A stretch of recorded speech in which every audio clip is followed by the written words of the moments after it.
Welcome, I'm Max Writer, and we'll be talking about another Star Trek Online video. We're talking about the Tier 1 ships, and this will be the levels 0 to 10 for players, and this is the 2021 edition, and this is going to be the corrected version of the of this video.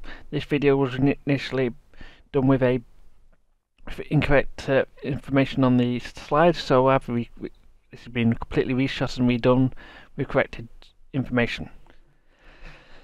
So the question is, haven't I done this before? No, barring the fact that this is a corrected version of a video came out like a few weeks ago. But this is the first true time I've done this one. 2 years ago. In 2 years since I made the original Tier 2 video, major changes have happened in the game relating to the lower Tier 1 to 4 ships, and it's really the biggest changes are who can fly them and the cost. The ship categories with the ship categories come in the free ships. You can purchase one with a free invisible token upon level up for said rank.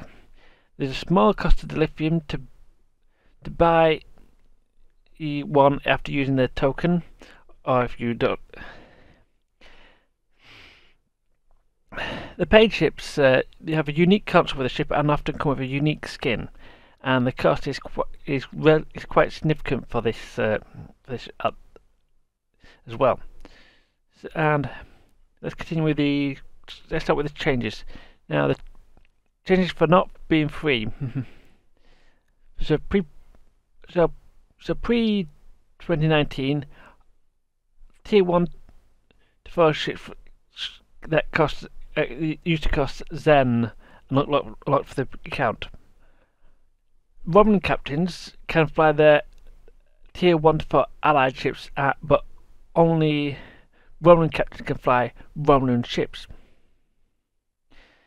But by 2021, Tier 1 to 4 ships now cost a lithium and are per character, not unlock per captain. All captains can fly Romulan ships as well as the allied ships. Then Tier 1 to 4 ships.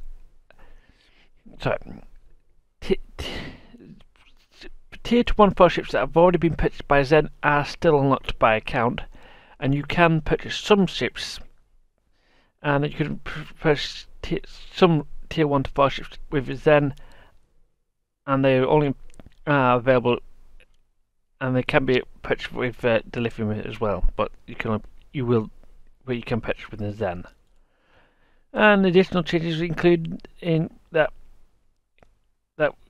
were introduced are in 2021 were the fact that any account that has either a Klingon Defence Force character at level 65 or purchase a pass can fly any faction ship, assuming you've got ability to have got access to it. That's the major differences over the years. So this brings me onto the first group of ships, the Federation ships. Now, most of these will be quite simple, so let's get started. The Miranda class. This is the hull is 1,000, which is pretty much standard across all Tier 1 ships. The shield mod is basically affects how effective the shields are in some degree. The shield mods being 1 means that it doesn't have any increase your shield strength. Ship doesn't increase your shield strength, nor does it drop your shield strength. Turn rate is for how fast it turns per second, so this turns 11.4 degrees per second. Inputs mod means that is the inputs modifier, and this number, the bigger this number is, the faster it is, the smaller it is, the slower it is. Inertia rating means how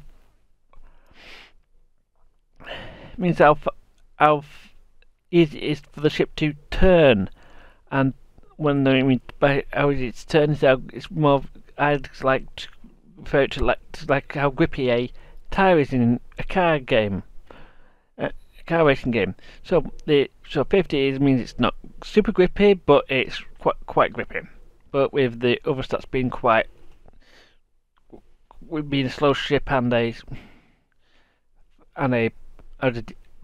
decent and a semi decent turn rate, it's not too much of a problem.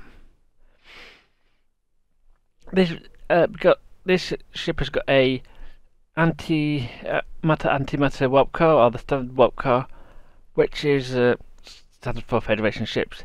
This really matters for later ships when you want to decide which gear to equip. And your the beat off is basically the bridge officers, which means that you are running. In this case, you'll be running Ensign Tactical, Ensign Engineering, and Ensign Science. And your weapons are coming in as 2, 4, 4, and 1 aft. That means that you have 2 weapons. You can put 2 different types of weapons at the front and 1 at the back. You also have as for your consoles, you have 1 engineering, 1 science, and 1 tactical. And you have 2 device slots. This means you can equip 2 different types of batteries and stuff, and be very nice. Yeah, and you can use them. You've also got support for dual cannons, because this is more of a yes or no question. But dual cannons you can equip dual cannons, or dual heavy cannons, or even quad cannons, which are rare items. But not all ships can equip dual cannons, so I've put that in. The unique console. This is purely because most tier 1 to 4 ships will either have a unique console or some unique ability. But this ship does not have any of them, and the cost is 1,000 dilithium. Or you could buy or if you happen to be a 24/9 player character, you get this as your starting ship. And moving on to the Pioneer utility cruiser, and this time it's pretty much same as the Miranda class, but the difference is that you have to pick it up from playing the original series starter character instead. And finally, the last Federation starter ship is the Markowski class. This is a slightly different stats, but again, this is a Discovery era starter ship, and you would have seen this particular ship on the part of Scarlet's playthrough. And this ship is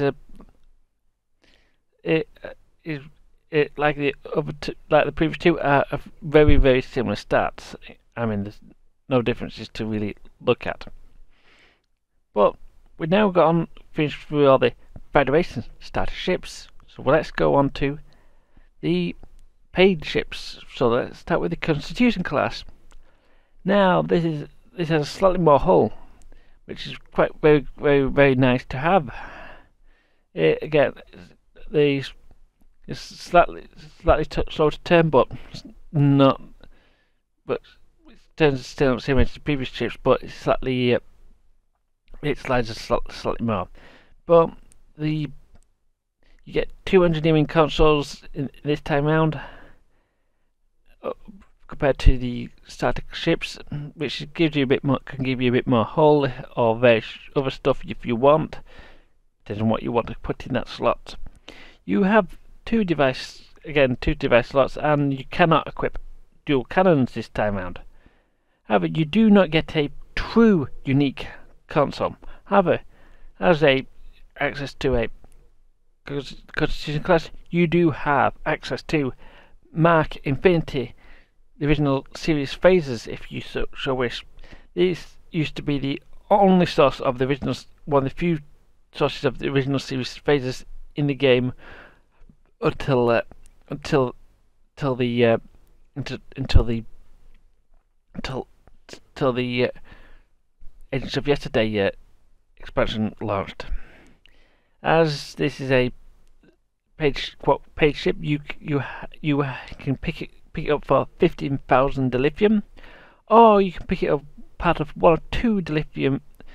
Not the Zen pack. You can pick it up part of two Zen packs, one for 2,000 Zen and one for 15,000 Zen. These, so you can still buy this one. The next one is the NX Glide Escort, which is the one that is Captain Archer's ship from the series Enterprise. This has got similar stats to the Miranda class, but you have two tactical consoles, and you get the unique console of the Grappler, which basically gives you a grappling gun on your ship, and it comes parts of also costs 15,000 dilithium, or comes part of a Zen pack on PC for 1,315 Zen on PC. That's a very, very specific number. And on console, you can either pick up one in either in a 4,000 Zen or an 8,000 Zen pack. And now we're coming on to the Steamrunner Escort. This used to be a part of a exclusive pack for a store called Theme, and so you might recognise some of the references to Valve games within the consoles. But the hull slightly more is 11,000 over the, and you've got a 16 degree turn rate and slightly higher impulse modifier. So this is quite a fast ship and can take a few hits. This has two ensign tactical slots for the bridge officers and two tactical console slots for yourself. And this particular ship comes with the Resonance Cascade Modulator, which boosts your shields using the Team Fortress skill. This is more of a reference. The Resonance Cascade Modulator is a reference to the Half-Life series, which is something you can, which is actually something that happens in Half-Life, and then the Team Fortress is actually a reference to the very popular Team Fortress games, which is the Team Fortress 2. It's another free-to-play game. As this is part of a Tier 5 ship pack, you get to pay for 2,500 Zen for the price of both this ship and the Tier 5 version of this ship. Now moving on to the Arbirth. Now this is one well known for getting jokes from some Trek YouTubers for being the worst ship in the fleet, and sadly this happens to ends up taking some of the making some of these things true. But this got a hull of 1,000, got improved shield modifier, somewhat better turn rate than the Miranda class, and slightly slower than some of the other ships.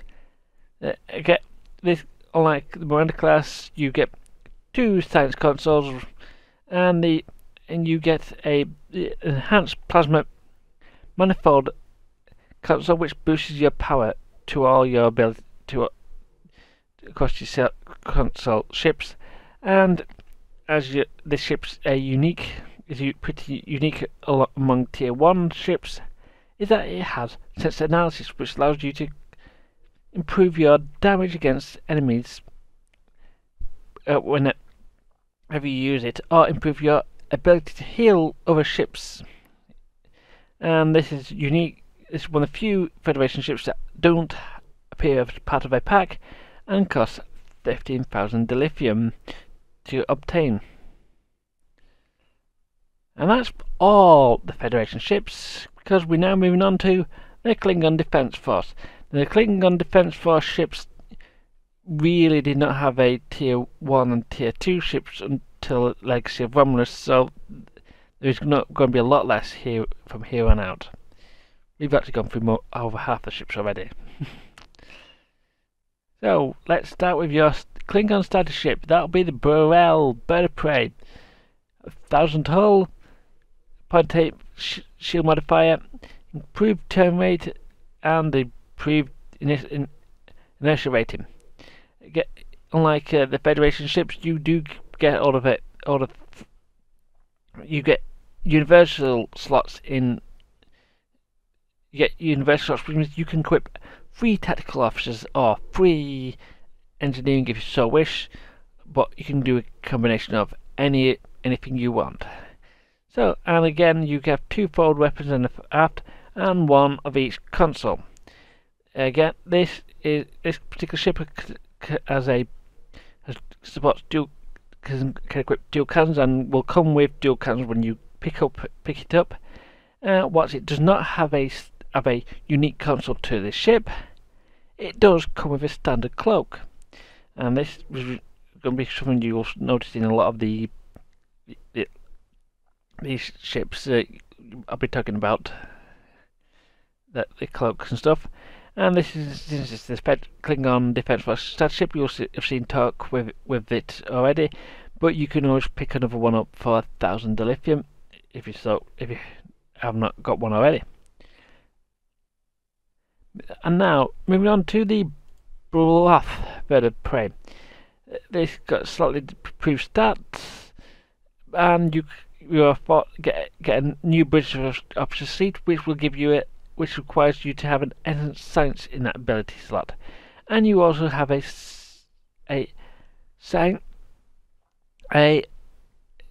second science console for your ship. And over the Burrell, you do get the enhanced induction cores, which does give you better abilities in battle. I believe a quick power boost, if I remember rightly.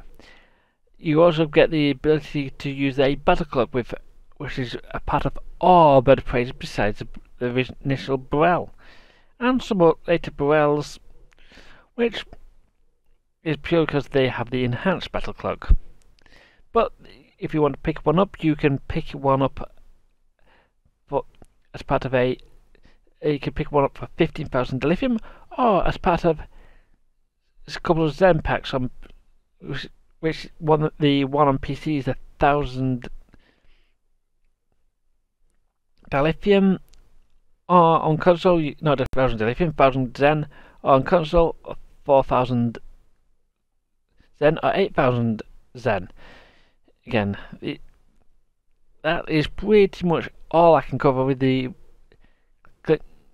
Klingons Bird of Prey, and we are now off the Klingons onto the Romulan Republic. And the Romulan Republic has gone because has very few ships, because its initial thought was you are building the ship from wherever you can grab a fleet from whatever you can grab hold of, and get your allies to help out by giving you some old ships. And in this case, you're starting off with another old ship, the Talis Light Warbird, which for Romulan starters, this is your ship, and you get a slightly decreased shield modifier, then slightly weaker shields, but and also improved turn rate and inertia rating. So this ship does fly reasonably well, and like most of the other Federation, like all the Federation starships, you get one in tactical engineering and science, and this usually fills up with Tovan, Varel, and Satra as your usual your first few bridge officers. And again, 2 forward weapons, 1 aft. This is pure part of the course again. And because this is a Romulan warbird, she supports a dual cannons, and while she has no unique concept to herself, she does have the ability to use a Romulan battle cloak. And this is the only starship that you can get a battle cloak from starting off. And now, what happens if you want to buy yourself a better starter ship? There is the Tavaro, which is well, quite extensive. This is part of several packs, believe it or not, but this, whilst does not do any change to the bridge officer seatings, you do get 2 additional. You do get 2 tactical slots, and you can get the Singularity Stabilizer console, which boosts your ability to boost your Singularity powers, which is a bit tricky to explain without going through the Singularity powers themselves. But it's one of those I've not particularly found a particularly great use for in late games, but it's a nice ship to fly, I will tell you that. You can now pick this one up for 50,000 dilithium, or part of several Zen packs. But on PC, you can pick it up in a 1,000 Zen pack, 2,500 Zen pack, or as part of the Legacy of Romulus pack in the 16,000 Zen pack. This 16,000 Zen pack contains almost all Romulan ships from tier 1 to tier 4, and a handful of tier 5 ships that came out when this, and particularly the tier 5 versions of all the tier 1 to 4 ships that you used. On console, you can always pick up a 1,000 Zen pack and a 4,000 Zen pack to fly the ship. And I think that's all of them. Or is it? Is that all of them? Actually, I've actually omitted this one, the T1 Chimera. This is a time limited ship and has no location, so I can't tell you can't talk about how it flies and stuff. And I've also omitted the T4 scaling ships, which I'm going to call, because they are technically, but there are 3 of them, and only one of them is available to buy today. And all tier 6 ships can be used at the start of the game if you so wish to use it on yourself. And that is more or less it. This has been Mike Writer. See you again next time, and hopefully there'll be a tier 2 very soon.